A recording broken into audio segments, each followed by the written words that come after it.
Jolyan Silvera will be sentenced next month after Chief Justice Brian Sykes accepted his guilty plea for manslaughter in connection with the killing of his wife, Melissa Silvera. It's the latest in the high-profile matter which was held in camera at the gun court. Anthony Lugg reports. Chief Justice Brian Sykes handed down the decision on Thursday morning. The matter was held in camera, and so little details have been provided on what transpired in court. Speaking with journalists after the proceedings, Mr. Silvera's attorney, King's Counsel Peter Champagne, was cautious in discussing the matter pending the sentencing hearing. It is still at a delicate stage, and it would not be prudent to comment on anything to come or anything that happened pertaining to the case today. The trial was set to begin on Monday, but in a twist of events, Mr. Silvera pleaded guilty to the lesser charge of manslaughter and using a firearm to commit an offense. Attorney at law Alexander Shaw provided a breakdown in the sentencing guidelines for these offenses.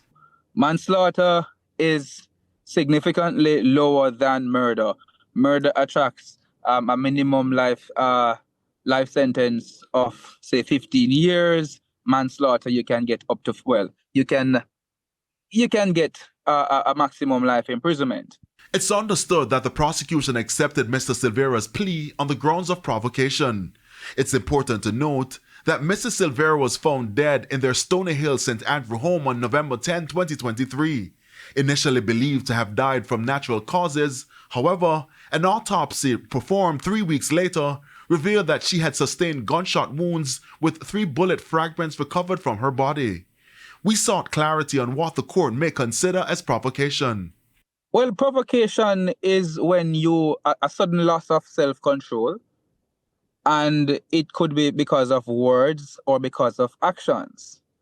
And so if in the heat of the moment, the victim said something to the defendant that caused him to react in a manner that is, on character, then that is enough for provocation, be it words or actions. With the sentencing date now set, all eyes are on March 6. In the meantime, there has been much talks about the media being able to cover the proceedings. Defense attorney Peter Champagne made this revelation. The decision seems to be one where